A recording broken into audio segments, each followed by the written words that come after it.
resurrection. Stylistically then, you know what? What happens? You have a mystery. You have a mystery.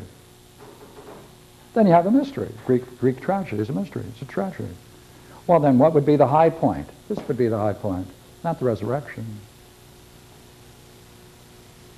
Therefore, Christianity then would be for the first, it appears to be the first 350 years. The Gospel of Mark had this appearance. It didn't have that end until many years later.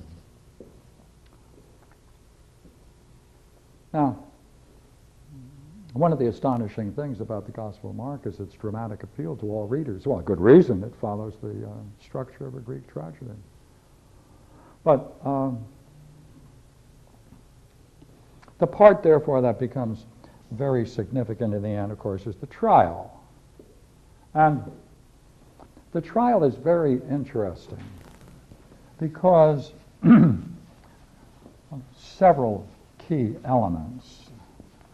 Now, if you keep in mind that it may have been originally designed as a tragedy and followed the same structure of the tragedy, it will help. Because when he is arrested and brought before the magistrates, the high priests, they can find no testimony against Jesus. That's what the book says. They can't find any testimony against Jesus.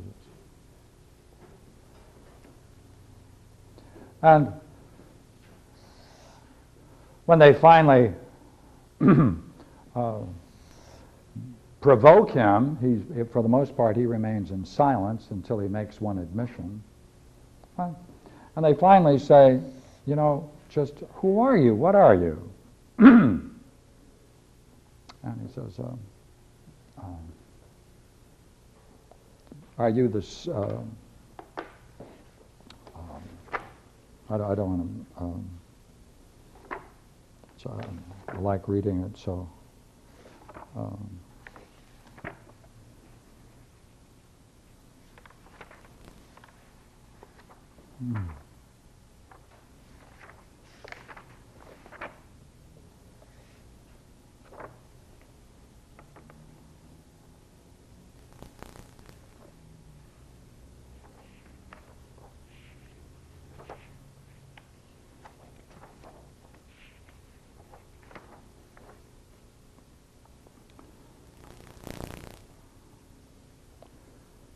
The high priest, the episode of the high priest.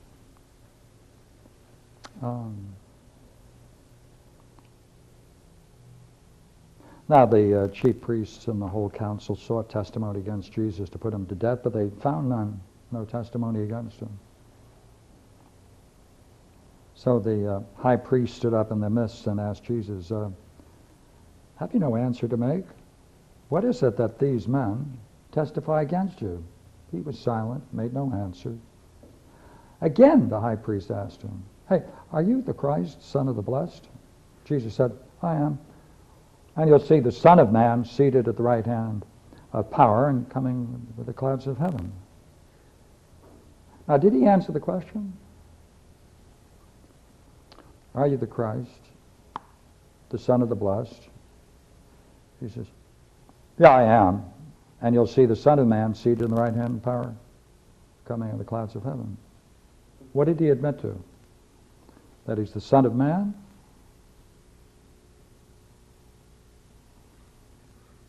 Oh, in any case, there is a question of how to understand that quote. Then they say, good heavens, you heard that blasphemy? Put him to death. But all of the people are not that concerned. What they want to charge him with is being the king of the Jews. And it goes on again and again and again. And he makes absolutely no response to them. Are you the king of the Jews? Are you the king of the Jews? Hail the king of the Jews. Right? They mock him, crucify him, king of the Jews. Hail, king of the Jews, again and again and again. And the king of Israel, king of the Jews, king of Israel. Why is that so important? Well, you see, it's terribly significant because if he claims in any way to be the king of the Jews, then that's a insurrection. That's an insurrection. He's starting an insurrection. He's trying to reestablish the house of David. He remains silent throughout this entire thing. Well, What is it that they are after? Well, we have it very nicely in chapter 15, 27 about.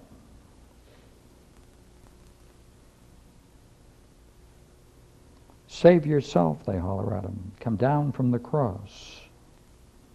Chief priests mocked him, saying, he saved others, he cannot save himself. Let the Christ, the King of Israel, they shift King of the Jews, King of Israel, come down now from the cross. Why? That we may see and believe. That's what they want. They want him to come down so they can see and believe. That's what they want. They want to put him to the test. Now, why is that so important? You see, because earlier Jesus says that he will not do that. He will not reveal any signs from heaven. He will not make that clear. That's central to his teaching. So therefore, the end comes, and the end, which is a tragic end, therefore, because he says those great words, my God, why hast thou forsaken me? And the story ends. It ends as a tragedy, you see. It ends as a tragedy. It ends as a mystery. Because if you take the earliest Greek text, see, in the beginning of the Gospel of Mark, it starts, this is the Gospel of Mark of Jesus Christ, the Son of God. The Son of God was added many, many years later. That's not there in the original, the early copies. And when the centurion finally comes up and he says, that man, that's the Son of God, the is not there, right? It's a, not the. So therefore, through the whole thing, the whole story, it's only the demons that call him and charge that he is the Son of God. No human being in the story comes to that conclusion anywhere in the story. So therefore you're left, I believe, if you were to read it in terms of the earlier text, the well-preserved, by the way, earlier text, you'd walk away and you'd be saying to yourself, what does this mean? You'd walk away with a mystery. If you walk away with the mystery, and internally there's a structure that invites you to understand it on many levels, then you have to go home and do your homework. You have to be brought up into it and reflect on it. Or you can take it as an object of belief and become like one of the many. And that's the way the story is structured. Now, let's take a look now. Socrates in contrast. Same trial. He's charged, and Socrates turns around and says, there's more than one set of charges. He says, there are three. There's not just one set of charges, there are three charges. He says, there's an old one, and then there's the one that Aristophanes made in his play, and then there's the formal affidavit. He said, I'll review each one. Because, he says, these set the stage for that. People believe this,